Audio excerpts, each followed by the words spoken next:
జగన్ గారు ముఖ్యమంత్రిగా ఉన్నప్పుడు దావోస్కి వెళ్తే ఏ విధంగా 1,26,000 కోట్ల రూపాయలకి ఎంఓయూలు చేసుకొచ్చారో మనం అందరం కూడా కళ్ళారా చూసాం. అలాగే విశాఖలో గ్లోబల్ ఇన్వెస్ట్మెంట్ సమ్మిట్ ఏర్పాటు చేసి 13.5 లక్షల కోట్ల రూపాయలకి ఎంఓయూలు చేయటం మీ అందరూ కూడా గమనించారు ఈ రాష్ట్ర ప్రజలు.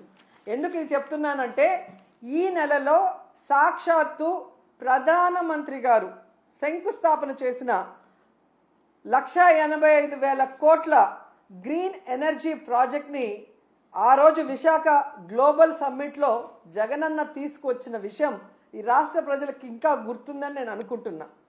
అలాగే ప్రధానమంత్రి గారు శంకుస్థాపన చేసిన బల్క్ డ్రగ్ ప్రాజెక్ట్ కూడా జగనన్న ముఖ్యమంత్రిగా ఉన్నప్పుడు ఇతర రాష్ట్రాలతో పోటీపడి తీసుకొచ్చింది. దానికి భూమిని కూడా జగనన్నే తన హయాంలో కేటాయించింది నిజం కాదా అని అడుగుతున్నా.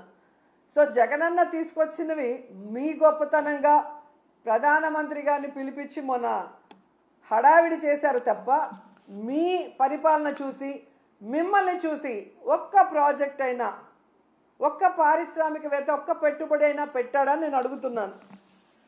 జగనన్న విశాఖలో గ్లోబల్ ఇన్వెస్ట్మెంట్ సమ్మిట్ పెడితే అదానీ వచ్చారు, అంబానీ వచ్చారు, జిందాల్ గారు వచ్చారు. అది జగనన్న క్రెడిబిలిటీ, ఆయన సుపరిపాలన, ఆయన పారదర్శకమైన పరిపాలన, ఆయన ఫ్రెండ్లీ నేచర్ పారిశ్రామికవేత్తలతో, అలాగే ఈజ్ ఆఫ్ డూయింగ్తో ఏ విధంగా పారిశ్రామికవేత్తలకి అందుబాటులోకి అన్ని తీసుకొచ్చారో అందుకే వాళ్ళందరూ రావటం జరిగింది. కానీ మీరు మీ హయాంలో ఒక్కరంటే ఒక్కరు రావటానికి భయపడుతున్నారు అంటే దానికి కారణం మీ అరాచక రెడ్ బుక్ పాలన కాదా అని నేను అడుగుతున్నాను. ఈరోజు ఇన్ని మాట్లాడి వెళ్ళిన మీకు ఉత్త చేతులతో తిరిగి రావడానికి సిగ్గు లేదా అని అడుగుతున్నాను. ఏ మొహం పెట్టుకొని ప్రజలకు ఏం చెప్పాలనుకుంటున్నారు? మీకేం కొత్త కాదులేండి.